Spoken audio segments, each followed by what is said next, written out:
సంక్రాంతి కానుకగా థియేటర్స్లో రిలీజ్కి వచ్చిన చిత్రాల్లో చార్మింగ్ స్టార్ శర్వానంద్ హీరోగా నటించిన చిత్రం నారీ నారీ నడుమ మురారి కూడా ఒకటి. మరి ఈ సినిమా ఏ మేరకు ఆడియన్స్ని అలరించిందో సమీక్షలో చూద్దాం రండి. కథ: ఒక ఆర్కిటెక్ట్గా వర్క్ చేసే గౌతమ్ శర్వానంద్ ప్రముఖ లాయర్ రామలింగయ్య సంపత్ కూతురు నిత్య సాక్షి వైద్య ని ప్రేమించి పెళ్లి చేసుకుందాం అనుకుంటాడు. కానీ వారు పెళ్లికి మాత్రం హంగామా లేకుండా రిజిస్టర్ మ్యారేజ్ చేసుకోవాలని కండిషన్ పెడతారు. కానీ ఆ కండిషన్ దెబ్బతో గౌతమ్కి అసలు సమస్య ఎదురవుతుంది. మరి ఆ సమస్య ఏంటి? ఎందుకు రిజిస్టర్ పెళ్లికి తను రెడీ కాలేకపోతాడు? ఈ క్రమంలో దియా, సంయుక్త కి గౌతమ్కి ఉన్న లింక్ ఏంటి? చివరికి గౌతమ్ నిత్యాని పెళ్లి చేసుకున్నాడా లేదా అనేది తెలియాలి అంటే ఈ సినిమా చూసి తెలుసుకోవాలి.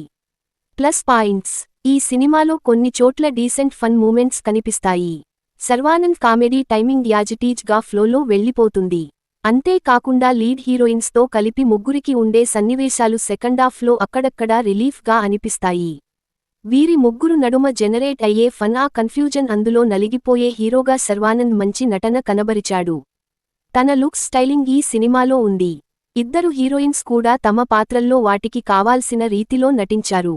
ఇక ఈ సినిమాలో సీనియర్ నటుడు నరేష్ ఇంకా కమెడియన్ సత్య ఫన్ ట్రాక్లు కూడా డీసెంట్ ఫన్ని అక్కడక్కడా జనరేట్ చేస్తాయి. తమ రోల్స్లో వారు కూడా బాగా చేశారు. వీరితో పాటుగా సుదర్శన్, నటుడు సంపత్, సునీల్, వెన్నెల కిషోర్ తదితరులు తమ పాత్రల్లో వాటి పరిధి మేరకు బాగా చేశారు. అలాగే ఒక్క చోట ఎమోషనల్ పర్లేదు అనిపిస్తుంది. శ్రీవిష్ణు కామియో రోల్ బాగుంది. తన రోల్ వచ్చాక కొంచెం కథనం తన టేకోవర్లోకి తీసుకున్నాడు. తను కనిపించిన ఆ కొన్ని సీన్స్ కొంచెం రిలీఫ్ అనిపిస్తాయి. మైనస్ పాయింట్స్: ఈ చిత్రంలో బలమైన కథనం లోపించింది. ఎక్కడో కొన్ని చోట్ల కామెడీ, అది కూడా 1-2 సీన్స్, ఇంకా చాలా తక్కువ వన్ లైనర్స్ వర్కౌట్ అవుతాయి. కానీ మిగతా సినిమా అంతా చాలా ఫ్లాట్గా ఉంటుంది. ఒక టైంలో సామజవరగమన తీసిన దర్శకుడేనా ఇది తీసింది అనిపిస్తుంది. తన విషయంలో ఎక్కువ అంచనాలు పెట్టుకుంటే ఆ సినిమా రేంజ్లో ఇది ఆకట్టుకునే అవకాశాలు చాలా తక్కువే కనిపిస్తాయి. అలాగే ఫస్టాఫ్ ఇంకా సెకండాఫ్లో నవ్వు తెప్పించని సీన్స్ చాలానే ఉన్నాయి. హీరోయిన్ సాక్షి వైద్య కొంచెం డల్గా కనిపిస్తుంది. అలాగే ఈ తరహా పాయింట్లో ఇంకా మంచి ఫన్ని జనరేట్ చేసే ఛాన్స్ ఉంది. కానీ అందుకు తగ్గ కథనం, సీన్స్ ఇందులో లోపించాయి. అలాగే కొంచెం పికప్ అయిన తర్వాత మళ్లీ కొంత సమయం తర్వాత కథనం రొటీన్గానే అనిపిస్తుంది. అలాగే కొంత సమయం తర్వాత లీడ్ జంట ముగ్గురు నడుమ సీన్స్ కూడా బోర్ కలిగిస్తాయి. అంతేకాకుండా నరేష్, సిరి హనుమంతు ట్రాక్ కూడా అన్ని వర్గాల ఆడియన్స్ ఎంజాయ్ చేయలేకపోవచ్చు. వీటి అన్నిటికీ మించి కథనం చాలా ఊహాజనితంగా వెళ్ళిపోతుంది. సో ఎక్కడా అంత ఎగ్జైటింగ్గా ఇంట్రెస్టింగ్గా సగటు ప్రేక్షకుడికి అనిపించదు. సాంకేతిక వర్గం: ఈ సినిమాలో నిర్మాణ విలువలు మాత్రం బాగున్నాయి. ఏకే ఎంటర్టైన్మెంట్స్ వారు ఖర్చు కనిపిస్తుంది. అలాగే విశాల్ చంద్రశేఖర్ మ్యూజిక్ వర్క్ యావరేజ్గా ఉంది. క్లైమాక్స్లో స్కోర్ బాలేదు.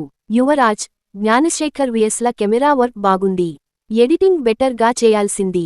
ఈ చిత్రానికి మాస్ జాతర దర్శకుడు భాను భోగవరపు కథ అందించడం జరిగింది. నిజానికి ఇందులో కోర్ పాయింట్ ఓకే, కానీ కథనం మాత్రం ఇంకా బలంగా డిజైన్ చేసుకోవాల్సింది. తన గత సినిమా పరంగా దర్శకుడు రామ్ అబ్బరాజుపై కొన్ని అంచనాలు అయితే ఇందులో రీచ్ కాలేదు అని చెప్పక తప్పదు. ఏవో కొన్ని కామెడీ సీన్స్ తప్పితే మిగతా కథనం అంతా చాలా చప్పగా నడిపించారు. ఇంకా బెటర్ సీన్స్ని తను ప్లాన్ చేసుకోవాల్సింది. తీర్పు: ఇక మొత్తంగా చూసుకున్నట్టయితే ఈ నారీ నారీ నడుమ మురారి ఒక హిలేరియోస్ కామెడీ ఎంటర్టైనర్ అని చెప్పొచ్చు. శర్వానంద్ తన రోల్లో బాగా చేశాడు. అలాగే ఇందులో కోర్ పాయింట్ బాగుంది. దానికి అనుగుణంగా డిజైన్ చేసిన కామెడీ సీన్స్, నరేష్ ఎపిసోడ్స్ బాగా వర్కౌట్ అయ్యాయి. అలాగే సత్య, వెన్నెల కిషోర్ పై సన్నివేశాలు బాగున్నాయి. ఇలా కామెడీ ఇంకా ఎమోషన్స్ ఆడియన్స్కి కనెక్ట్ అవుతాయి. సో ఈ సినిమా అలరిస్తుంది. ఇలాంటి మరిన్ని టాలీవుడ్ హాట్ టాపిక్స్ కోసం మా ఛానల్ను లైక్, షేర్, సబ్స్క్రైబ్ చేయడం మర్చిపోవద్దు.